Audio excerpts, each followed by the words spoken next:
I hope my death is more valuable than my life. In 2019, Joker was the first restricted movie to surpass $1 billion in global box office. Once it was released, it caused a strong response from the society, and Phoenix completely broke the statement that there would be no more Joker after Heath Ledger. Now Warner has made a huge bet to let the original cast of Joker return. Harley Quinn, played by Lady Gaga, will join hands to crush it and subvert the entire music scene again. Whether this crazy couple can continue the classic, let us wait and see. Next, let us go into 2019 to recall the king of the music scene. The predecessor of Joker, Arthur, is a small marginal person can only make a living by selling his appearance. He often forces himself to stretch his mouth to keep smiling. One day, Arthur was doing street performance for a music store, but at this time, a few kids snatched his billboard. Arthur chased them all. Arthur was confused about the world.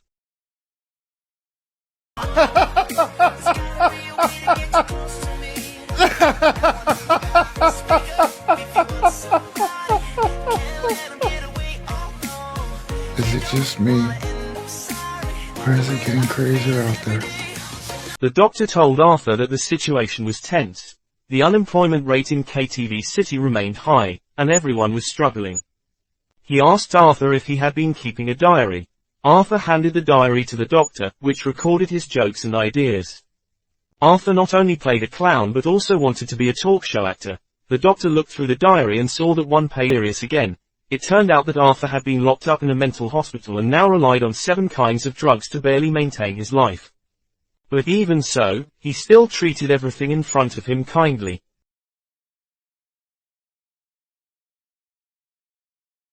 Said, "I suffer from a serious mental illness and often laugh uncontrollably." It was not in line with the emotions of the person concerned. Arthur apologized sincerely, but faced more indifference. After leaving the car, he went to the pharmacy for medicine, and then walked heavily on his usual route.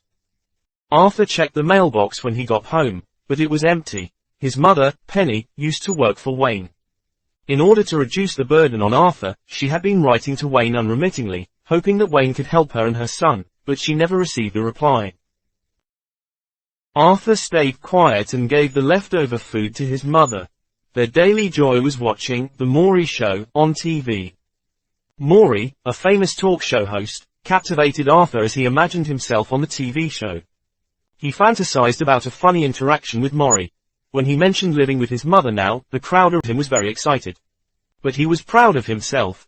When he mentioned his mother, Arthur was also very proud because his mother taught Arthur to keep smiling since he was a child and said that Arthur was born to spread laughter. After the speech, Arthur was applauded and respected by the women around him, including Jasmine, who gave him a warm hug. But all this was just Arthur's fantasy because suffering never let him go. The next day, when he knew that Arthur was bullied by others, his colleague Randall came forward to comfort him and handed Arthur a pistol, hoping that he could protect himself complaint from the music store, but also did not return the billboard. The boss, despite knowing about Arthur's beating, did not show mercy and instead demanded that Arthur pay the price. Arthur had to control his anger and release it on the trash can because of the boss's difficulties. Arthur met a single mother in the elevator who made a shooting gesture at him on the way home after another failed day. Perhaps this action is a true reflection of the inner heart of the lower class people. After returning home at night, he used his left hand to add a strange sentence in his diary. "The worst thing about mental illness is that people want you to pretend that you are not sick." At this time, the doorbell rang. The person who came was the female neighbor Sophie. It turned out that he found Arthur's following. "I thought it was you." He did not doubt Arthur's motives. A kind woman brightened Arthur's life, but reality is cruel. One day, Arthur accidentally dropped his pistol while performing at the children's hospital. He was scolded by his boss. Arthur lied that the pistol was just a prop, but his boss told Arthur that his colleague Randall had told him everything. Randall's recitation made Arthur lose this precious job. But this terrible day was not over. 3 drunk young men were teasing a girl in the subway car. The girl looked at Arthur for help, but Arthur turned his head away helplessly. But this damn man thought Arthur was laughing at her, so they approached him. One of them even took off Arthur's hat and started laughing like Arthur. Arthur wanted to take out the card and explain to the other man, but the other man didn't give him a chance. Arthur resisted, so the man punched him to the ground, repeating the violence he had suffered a few days ago. This broke the honest man's reason.